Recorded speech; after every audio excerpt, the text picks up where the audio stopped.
রাশিয়াকে চ্যালেঞ্জ করার জন্য ইউরোপের সেনাবাহিনী প্রয়োজন বলে মন্তব্য করেছেন ইউক্রেনের প্রেসিডেন্ট ভলোদিমির জেলেনস্কি। ট্রাম্পের অধীনে থাকা আমেরিকা এখন আর ইউরোপের নিরাপত্তার জন্য এগিয়ে নাও আসতে পারে এমন উদ্বেগের মধ্যেই এই মন্তব্য করলেন তিনি। রোববার এক প্রতিবেদনে এই তথ্য জানিয়েছে ব্রিটিশ সংবাদ মাধ্যম বিবিসি। মিউনিখ নিরাপত্তা সম্মেলনে জেলেনস্কি বলেন, মার্কিন ভাইস প্রেসিডেন্ট জেডি ভ্যান্স এটা স্পষ্ট করে দিয়েছেন যে ইউরোপ ও আমেরিকার মধ্যে পুরনো সম্পর্ক শেষ হয়ে যাচ্ছে এবং ইউরোপকে এখন এই বিষয়টির সাথে মানিয়ে নিতে হবে।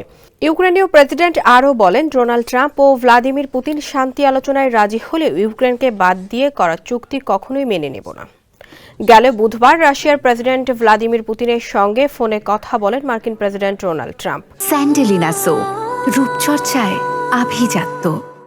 সেই ধারাবাহিকতায় শনিবার মার্কিন পররাষ্ট্রমন্ত্রী মার্কো রুবিও রাশিয়ার পররাষ্ট্রমন্ত্রীর সাথে ফোনালাপ করেন। এর আগে এই সপ্তাহের শুরুতে রুশ প্রেসিডেন্টের সঙ্গে ট্রাম্পের ফোনালাপের মধ্যে ওয়াশিংটন ও মস্কোর মধ্যে প্রায় ৩ বছরের যোগাযোগ বিচ্ছিন্নতার অবসান ঘটে। এছাড়া শনিবার ইউক্রেনে ট্রাম্পের বিশেষ দূত আভাস দিয়েছিলেন, যুক্তরাষ্ট্র ও রাশিয়ার মধ্যে আলোচনা অনুষ্ঠিত হতে পারে। সেই আলোচনায় অংশ নেবে না ইউরোপ, তবে তাদের সাথে এ নিয়ে পরামর্শ করা হবে।